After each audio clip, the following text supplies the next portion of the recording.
S+7, короче, ебанутая заряженная машина, насколько я знаю, самая быстрая. И я думаю, не подойти ли мне и попросить прокатиться и заснять свои эмоции. Думаю, ну а что, тут даже меня нахуй не пошлют в Китай, чего бояться. Такая ракета. Нихау. Нихау. Сейчас спросим. Я в шоке, он согласился. Нихау. Так, ну что, он согласился. Поехали. Прикол. Так можно жить, оказывается.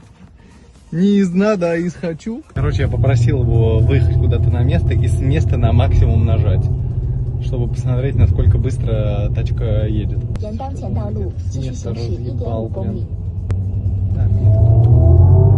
О-о-о-о! Классная, какая сбитая, звучит вообще пушка.